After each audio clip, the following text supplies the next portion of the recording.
there. So I know you're wondering why you need to learn how to strike a good conversation for one major reason and so many other reasons. One, because you need to network, whether you're in business, whether you're in your career, whether in life, networking is important. Secondly, it helps you to keep friendships, it helps you to maintain them. And if you are interested in stuff like this, please give this video a thumbs up and kindly subscribe, because you're going to be seeing more of this. And now let's jump right into it. Everybody know I'm a visual. Yeah, I kill it cold like For example, you go to a networking event and you are wondering how to start a conversation. You can start with a compliment. Like, for example, you're talking to somebody in like a lecturer and you can be like, oh, I read your book on so thing and I found it quite interesting. So starting with a compliment always keeps it's always a good conversation starter, because who doesn't like good compliments? Okay, another way you can strike a good conversation is to practice active listening. Okay, nobody just wants to keep talking without knowing that they are being heard. Okay, if it's an in-person conversation, it could be you just nodding your head and you're like, oh, that's nice, oh, great. Like, just making sure that you are letting the other person know that you're following the conversation. Okay,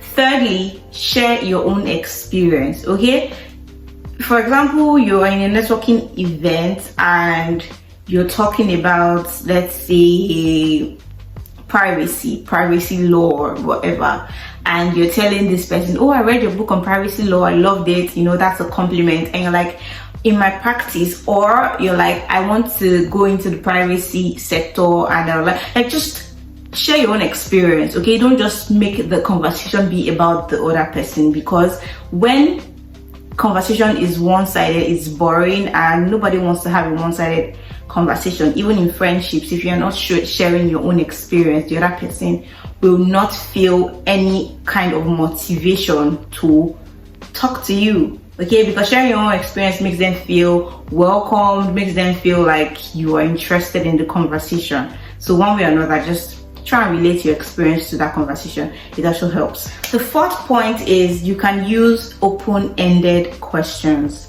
Okay, open-ended questions help you to make the conversation more interesting. Open-ended questions usually start with what, why, and how. Like, oh, talking about the privacy book on privacy law, right? You're like, I loved your book on privacy law. How did you go about it? How did you do your research?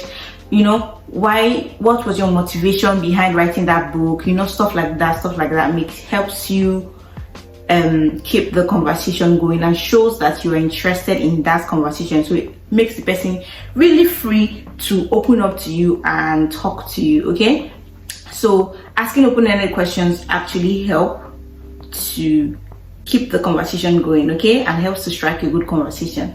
The fifth point is show empathy. Okay, especially when somebody is opening up to you on issues that are very sensitive in nature.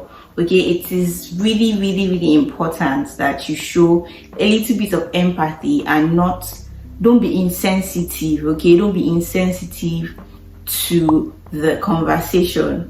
All right, my last point is keep the conversation light. Do not talk about sensitive things, like things that are too sensitive, if it's not a sensitive conversation. Avoid controversial topics, especially when you're starting a conversation with somebody you are not familiar with or somebody that you are not close to. It's always important that you keep the conversation light. Don't make it controversial. Because, for example, you're talking about something like, we're talking about privacy law, right? About an author. Yeah, you're approaching an author and telling him that I like your book, I want to know what your motivation is for writing that book, whatever.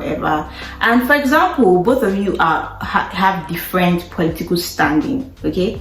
And somehow you bring politics into that conversation, only to realize that both of you are on different standings about politics.